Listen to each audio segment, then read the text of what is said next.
Muito bem, voltamos com mais um bloco do Superi Notícias e, claro, mais um episódio do Resenha Cast aqui na tela da Superi TV, canal 20 da TV a cabo. No primeiro bloco você acompanhou as principais notícias de Valadares e região e neste segundo bloco, em mais um episódio do Resenha Cast, o primeiro desta semana, tenho a honra e a oportunidade de conversar com quem há mais de 10 anos atua no direito previdenciário.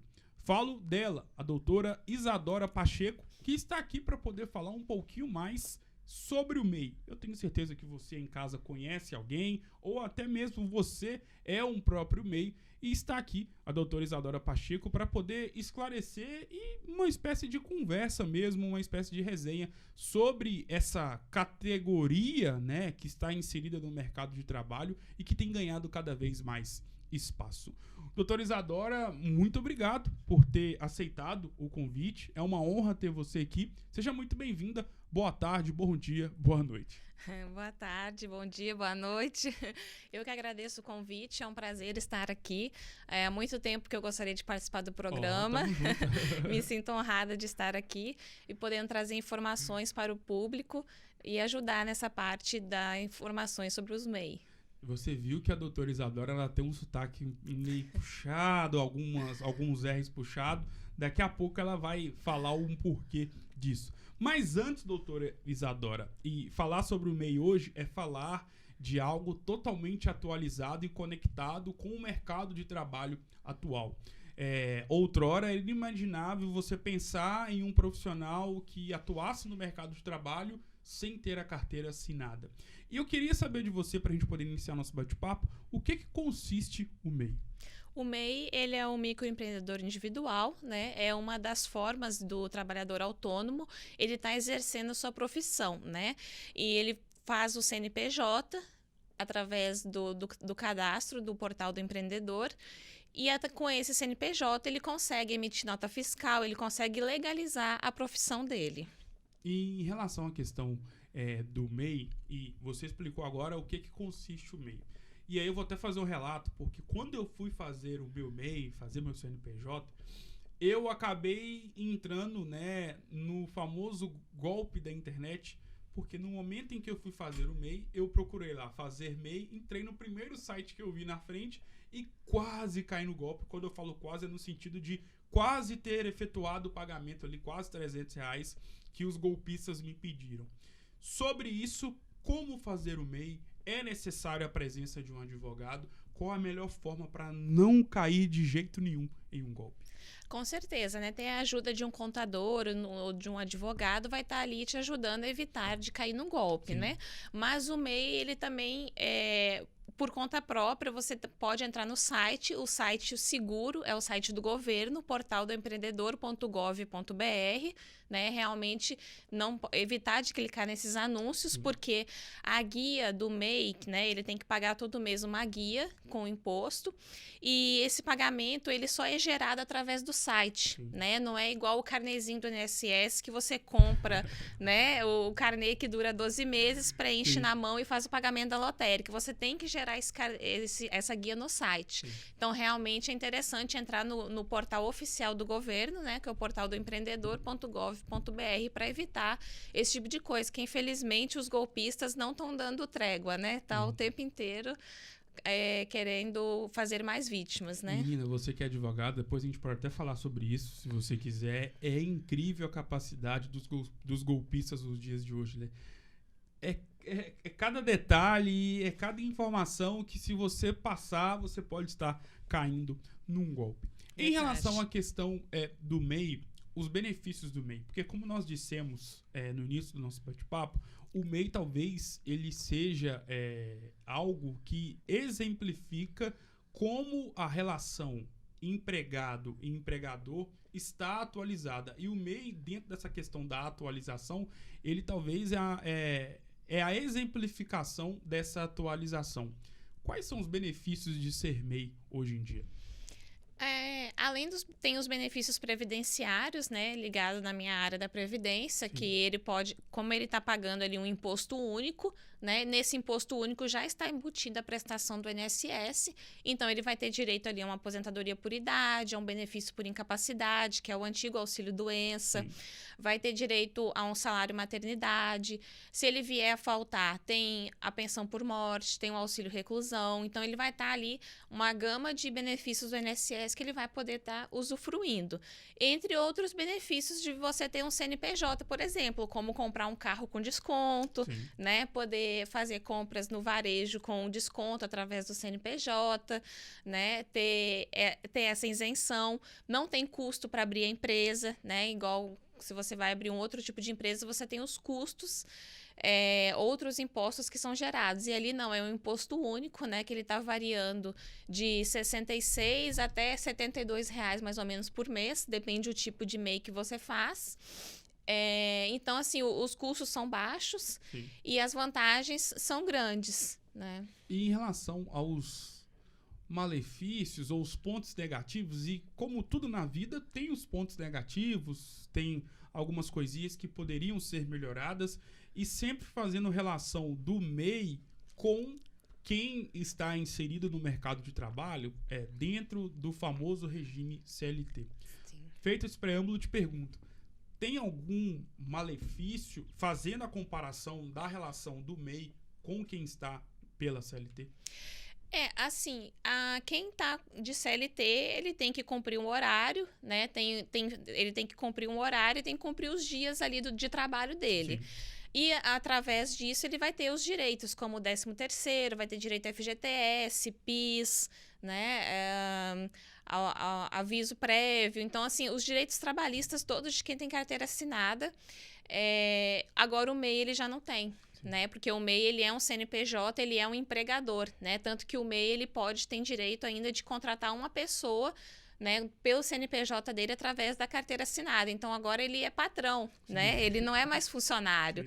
Então, o patrão não tem esses privilégios. Muita gente quer ser patrão, mas não observa essas coisas, né? Então, assim, o MEI, ele não vai ter 13º, não vai ter férias, né? Não vai ter FGTS, PIS. E, doutora, para a gente poder até pegar um gancho em algo que é muito discutido, até mesmo em ano político, ano eleitoral, quando temos eleições, seja eleição, principalmente eleição geral, eleição, né, presidencial, para deputado, senador, muitos políticos falam da tal reforma trabalhista. E para quem está inserido no mercado de trabalho, ou até mesmo analista político, fala, né, que hoje em dia a questão do regime CLT está muito desatualizado em relação ao modelo atual de troca e de relação mesmo do trabalhador com o empregador. Feito esse preâmbulo, te pergunto, o MEI é um desses instrumentos que exemplificam, e aí para poder pegar um pouco do seu lado como advogada previdenciarista, o MEI é um desses instrumentos que talvez na mais perfeita forma exemplifica como a relação do empregador com o empregado, principalmente para quem presta serviço, está atualizada, e uma reforma trabalhista poderia ser muito benéfica tanto para o empregador e também para o empregado? Com certeza, porque tem empresas que às vezes não têm condições de manter um funcionário e aí exige que a pessoa que está trabalhando com eles faça o MEI, faça o CNPJ, né? Para poder estar ali prestando serviço. Na prática, ele está ali como funcionário, que ele está tendo que bater ponto, está tendo que vestir o uniforme da empresa, está tendo que cumprir o horário, então está subordinado às ordens do empregador. Então, assim, na prática, é como se ele fosse um CLT. Sim. Porém, a empresa não tem condições de manter aquilo e exige que ele faça um CNPJ. Então, assim, é uma irregularidade que a gente chama de pejotização, né? É uma irregularidade, mas que, infelizmente, a ausência da reforma trabalhista leva a isso. Por quê? Hoje em dia, para você assinar a carteira de um funcionário, para ele ganhar um salário mínimo, mais ou menos você paga quase R$1.000 de imposto para o governo, para você ter esse funcionário ali ganhando um salário mínimo. Então, às vezes, a pessoa ela prefere receber um valor maior, porque esse R$ 1.000 que estaria indo para o governo, ele paga para o funcionário, ou paga R$ 500 a mais, e exige ali que abra um CNPJ, né? Porque, infelizmente, a carga tributária para o empresário é puxada, né? Então, infelizmente, as pessoas, por falta da reforma trabalhista, por falta da reforma tributária, acabam fazendo essas manobras aí para conseguir contratar pessoas para o seu negócio. Eu gosto de falar muito sobre esse assunto porque eu tenho vários amigos que são empresários e me parece que é um ponto pacífico de qualquer empresário, independentemente da seara que ele esteja inserido, em relação a essa questão de que empreender no Brasil é muito difícil, principalmente por conta da alta carga tributária e também nessa relação do empregador com o trabalhador. Além disso que a gente acabou de falar, que você respondeu com muita maestria, quais são os outros pontos ou qual outro tópico que você poderia elencar que hoje em dia está desatualizado em relação nessa troca de experiência e de trabalho do empregador com o empregado? Qual outro ponto que você gostaria de elencar que realmente é algo que com uma reforma trabalhista poderia mudar, sendo que hoje se encontra totalmente desatualizado? Eu concordo, né? A reforma, já teve uma reforma trabalhista, né? Mas não foi ainda suficiente, né? Seria interessante fazer uma reforma trabalhista. Eu acredito que uma reforma tributária também seja muito importante, né? Para melhorar as relações de trabalho. E eu acho que dá maior liberdade ao empresário. Porque muitas pessoas, às vezes, elas começam a empreender sozinha e não tem condições ali de estar mantendo aquele negócio, né? Não tem uma ajuda, não tem uma estrutura do governo ali que esteja auxiliando aquele pequeno empresário. Então, eu acho que, assim, hoje em dia, para você ser empresário, tem que ter muita coragem, né? Porque não é fácil, né? Muitas dificuldades. Então, acredito que também o governo precisa dar um auxílio maior para os pequenos empresários. Sobre o direito previdenciarista, você como uma advogada previdenciarista, Sim. A nível dos olhos de uma pessoa leiga como eu na área, tenho percebido e até mesmo vendo o crescimento, né, de profissionais, a existência de vários profissionais ligados a esse nicho da advocacia brasileira, que a importância de vocês perante a sociedade tem crescido. E, como eu disse, até mesmo pela desenvoltura e pelo crescimento, né, no número mesmo de profissionais ligados ao direito previdenciário. Neste momento, em 2023, é uma afirmação correta, muito por conta da pandemia? Conte mais sobre isso. Eu acredito que sim, é uma afirmação correta, porque o INSS hoje em dia, ele está praticamente 90% digital. Hoje em dia você não chega mais na agência como antigamente e fala assim, eu quero aposentar, chega lá com a carteira de trabalho na mão. Papelada, e fala assim, eu quero aposentar e já sai dali aposentado. Sim. Antigamente a pessoa entrava no INSS, pegava a senha, dali meia hora era atendido e já saía com a aposentadoria na mão. Hoje não existe mais isso, né? Hoje todo o processo no INSS ele é digital. Você tem que entrar no site, tem que fazer o cadastro, né, da pessoa e juntar toda a documentação de forma digital. Então, assim, o INSS ele deveria ser uma coisa mais simples, porém, a burocratização ali é tão grande que a pessoa sozinha, ela não consegue aposentar mais. Então, ela precisa de ajuda ali de um profissional para estar avaliando como é que está a situação dela perante o INSS antes de entrar com benefício. Porque se você entra ali sem fazer uma análise prévia, você pode piorar a sua situação, né? Então, assim, o ideal é que seja feito, sim, acompanhado de um profissional.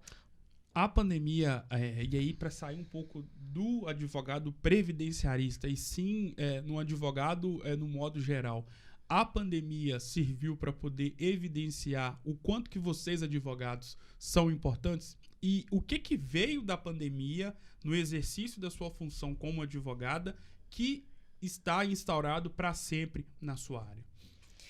Eu acho que sim, eu acho que hoje em dia, com a pandemia, virou tudo. O digital ele ficou muito em evidência, né? Inclusive, não só os processos no INSS, que são os processos administrativos, como os processos na justiça, eles estão todos eletrônicos agora. Então, tem uma certa dificuldade, assim, ficou para o advogado, ficou uma facilidade o processo digital, mas para a pessoa que quer ter acesso à justiça, acho que dificultou um pouco, né, esse acesso. Então, eu acredito que é fundamental, sim, a presença do advogado e, por exemplo, a questão da pandemia. Muitos novos direitos se surgiram em evidência, né? Então, não só como a previdência, porque muita gente buscou um auxílio-doença, muita gente precisou de uma aposentadoria por invalidez, né? Precisou de um benefício por incapacidade em relação da pandemia, ficou doente, necessitou de um auxílio. Então, ele buscou um advogado da Previdência.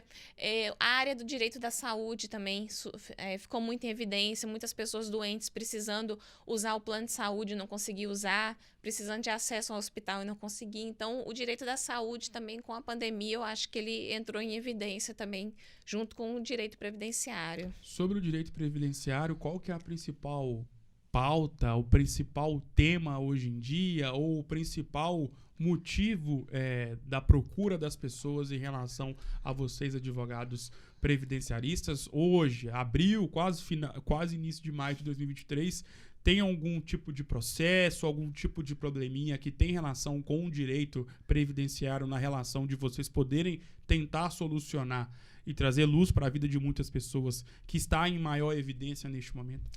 Eu posso dizer assim pelo meu escritório. No meu escritório ali, a maior entrada que está tendo são benefícios por incapacidade. As pessoas ultimamente assim estão muito doentes, né? A maioria é acidente de trânsito ou também doenças psiquiátricas, né? Hoje em dia as pessoas assim estão, a saúde mental das pessoas ficou muito alterada com a pandemia. Então, assim, o número de pessoas buscando esse tipo de auxílio aumentou. Então, no meu escritório, a maioria é benefício por incapacidade. Existem as aposentadorias, né? Quando a pessoa chega na hora da aposentadoria, mas ali, digamos que 80% são benefícios por incapacidade. Quem é doutora Isadora Pacheco? E aí, saindo um pouco do CNPJ e sim do seu CPF. Quem é a doutora Isadora Pacheco? Vamos ver. Eu sou uma advogada que veio lá do Rio Grande do Sul, né, para fazer história aqui em Valadares. Vim por questões familiares, na verdade, não por questões profissionais. Vim na época da adolescência. Me formei aqui em Valadares. E desde 2019 eu abri meu escritório, apesar de que desde quando eu formei eu já atuava na área da Previdência. Porém, como a gente começa, às vezes, aos poucos, né? Não tinha ninguém na minha família que era advogado, então, assim, eu tive que ir engatinhando na profissão. Então, a gente começa aos poucos até conseguir abrir o escritório, né? Então, desde 2019, eu abri meu escritório, que fica em frente ao INSS, né? Para facilitar... facilitar o atendimento aos clientes, né? Porque já fica mais fácil de resolver as coisas ali perante a instituição. E por que você escolheu a advocacia, o direito como profissão?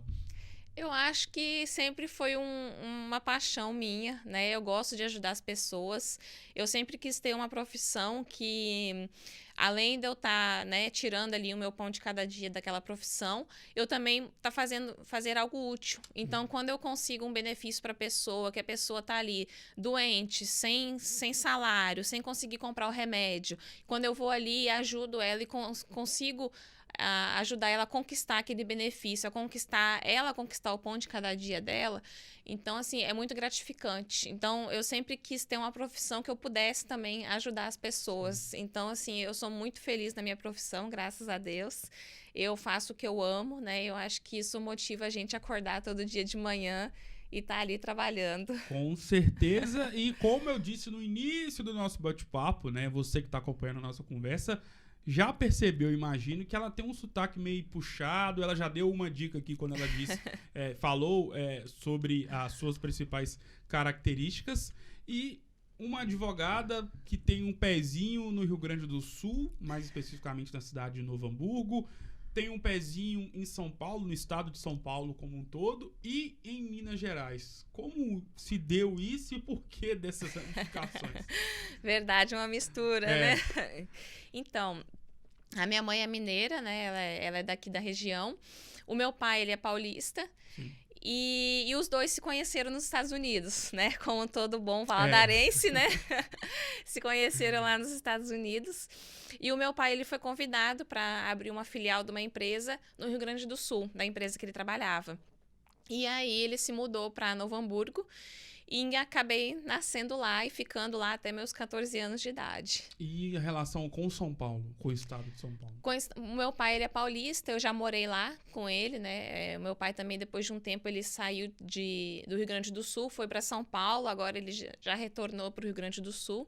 Então, ele ficou uns anos lá em São Paulo e nesse meio tempo eu já morei lá com ele, em São Caetano do Sul.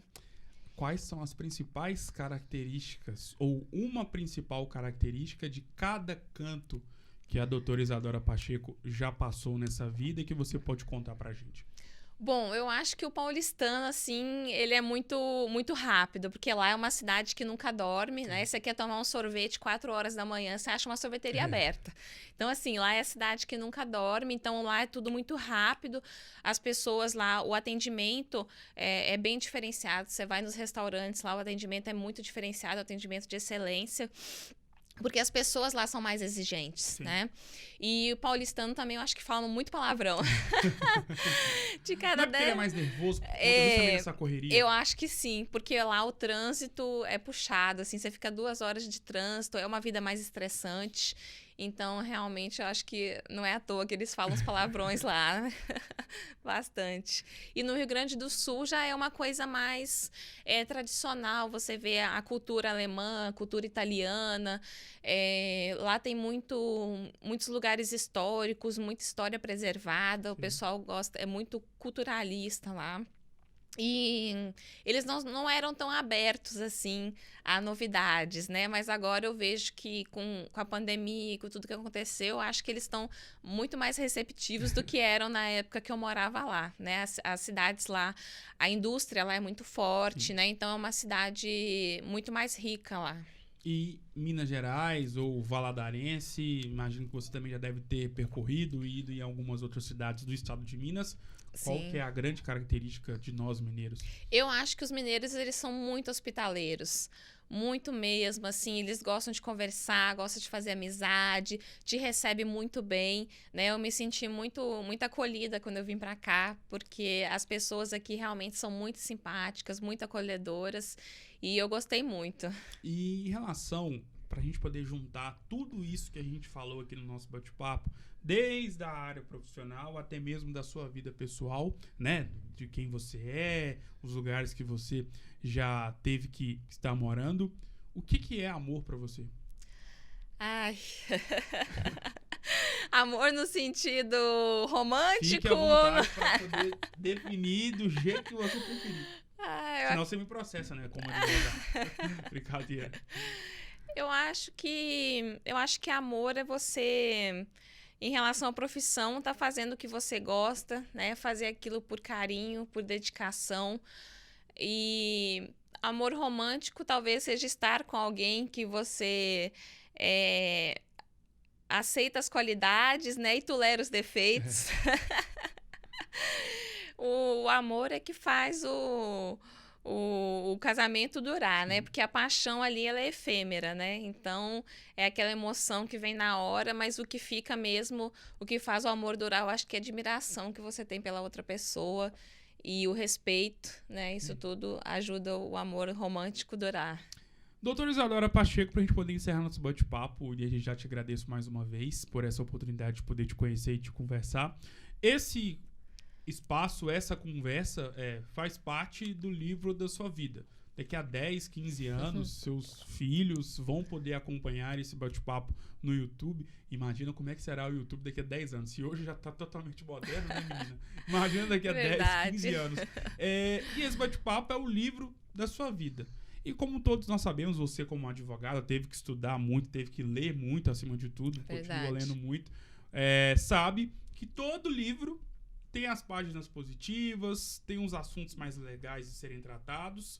E em contrapartida também tem as páginas negativas, com histórias mais tristes, histórias mais pesadas. Dito isso, qual foi o momento mais feliz da sua vida? O momento mais feliz da minha vida? Nossa, difícil elencar um apenas, né? Olha, bacana, bonito, legal. Porque eu acho que a gente tem que ter gratidão, né, pelos bons e maus momentos, Sim. né? E é difícil para mim elencar um, mas eu acho que, por exemplo, eu passei no exame da ordem antes de concluir a faculdade. Isso para mim foi uma vitória. Foi uma vitória quando eu consegui abrir meu escritório. Sim. Foi uma vitória quando um cliente chega e fala para mim assim: eu vim aqui no seu escritório porque você aposentou minha vizinha e ela gostou muito do seu trabalho, eu tô vindo aqui. Então, assim, quando as pessoas chegam ali no meu escritório, né, por indicação, porque eu gostei muito do seu serviço, ou fulano me indicou, ciclano, beltrano. Então, assim, é muito gratificante quando a pessoa chega e a gente vê o resultado do nosso trabalho, porque às vezes tem sábado, tem domingo que eu não saio, que eu fico em casa trabalhando para dar conta do trabalho. Então, assim, ver que as pessoas estão reconhecendo o meu trabalho, com certeza é muito gratificante. E, como tudo na vida, né, tem os lados positivos, os pontos positivos, os episódios lindos, maravilhosos. Qual foi o momento mais triste da sua vida? E aí, pra gente poder pegar uma mensagem de superação, o que a Isadora Pacheco fez para poder se superar, que pode servir como uma espécie de mensagem de superação para quem está nos acompanhando? Eu acho que, por exemplo, o início para mim foi muito difícil, porque eu não venho de família rica, né? Eu não tive apadrinhamento. Então, assim, por exemplo, na época da faculdade, eu trabalhava o dia inteiro, estudava à noite, eu pegava 6 ônibus por dia. Nossa. Chegou uma hora, assim, que eu já não aguentava mais andar de ônibus, eu sentava e chorava no ônibus, falava assim, meu Deus do céu, ilumina a minha vida. Então, assim, foi uma época de muito estudo, né, muita dedicação, porque como eu trabalhava o dia inteiro e estudava à noite, na faculdade eu tinha que cumprir as horas à noite, então chegava final de semana, eu tinha que fazer trabalho, eu tinha que estudar para a prova, então final de semana eu ficava igual uma louca estudando, né? Mal e mal um sábado à noite eu podia sair. Então, assim, foi um momento de muita luta, né? E eu acho que eu digo para as pessoas, né, como lição, para não desistir. Corra atrás dos seus sonhos, não desista, por mais difícil que esteja parecendo, né? Você está numa época de plantio, né? A colheita vai chegar. Então, continua, persista, porque coisas boas virão. Se você está trabalhando, está se dedicando, está estudando, está correndo atrás do seu futuro, se dedica, porque vai dar certo. Olha, e com essa mensagem inspiradora, termino o bate-papo com essa brilhante mulher. Obrigado mais uma vez, doutora. Foi um prazer ter te conhecido, saber um pouco mais da sua história e também pegar, claro, a sua experiência e conhecimento no lado profissional. Foi uma honra ter você aqui, sucesso, e as portas estão abertas para você poder voltar mais vezes. Muito obrigado. Muito obrigada, eu que agradeço o convite, foi uma honra estar aqui hoje, junto, fiquei doutora. muito feliz, né? Igual eu falei, era uma vontade minha estar aqui, já tem um tempo. Fico muito feliz, espero que o bate-papo aqui tenha sido proveitoso também para os ouvintes, que eles tenham gostado e aprendido um pouco mais hoje aqui com a gente. Tamo junto, doutora Isadora Pacheco. Pacheco. O Superi Notícias e o Resenha Cast desta segunda-feira, o primeiro desta semana, vai ficando por aqui. Um grande abraço e eu volto em uma próxima oportunidade. Até mais.